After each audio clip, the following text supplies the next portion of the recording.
Well, we show in this paper that indeed migrants are exposed to more arduous jobs than locals, particularly first-generation migrants, those who were born outside Europe and who enter Europe over their life course.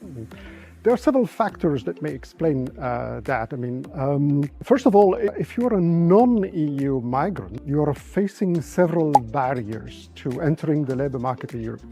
So compared to migrants from Europe, those who come from outside Europe have a harder time finding a job. And beyond that, they have a harder time entering certain occupations because they don't have the right diplomas, they don't have the right credentials to enter these occupations.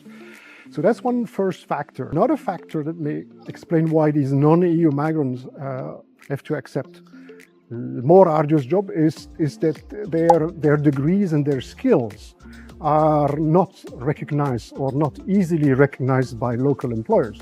A third factor, a third barrier to entering the less arduous job is simply the stereotypes or the prejudice that some employers may have vis-a-vis particularly non-EU employers. Now, another key result of the paper is that compared to men with an immigration background, women with that background tend to have a bigger arduousness gap.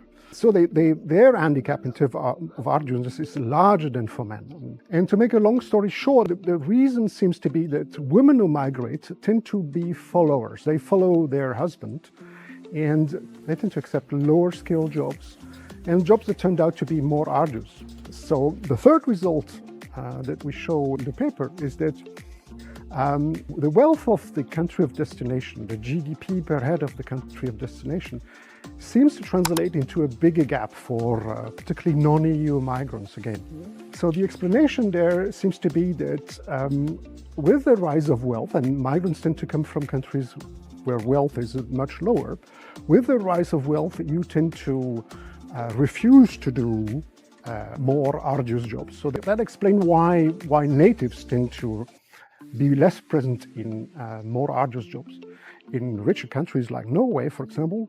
And at the same time, migrants who come from poorer countries, their point of view is that arduous jobs are more acceptable. So the two together may explain why we have a larger gap when we consider migrants who migrate to, say, Norway instead of Poland, for example, Poland being poorer than Norway. Now, the last result, and not the least, is a more optimistic one.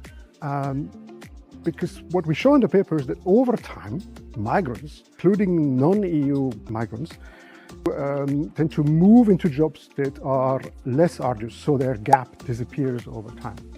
For example, migrants who've been in the country for 30 years compared to those who've been in the country just for 2 or 3 years tend to display smaller arduousness gaps.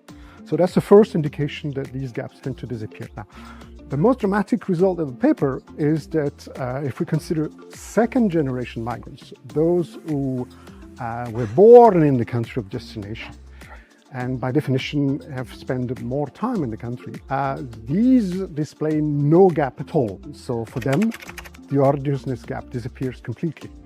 And that's a sign of full convergence or full integration, if we want. And that's a relatively positive result in the literature over migrants and how they fare in the labor market.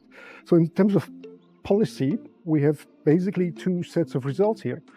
One, which is relatively negative, which is that when migrants enter Europe, they suffer a quite significant arduousness gap, and then something should be done to try to reduce it. The more positive result for policymakers is that time helps. Over time, it might be a long time, it might take up to the second generation, but the gaps, the arduous gap that we observe tend to disappear. And nothing needs to be done, for example, for second generation migrants.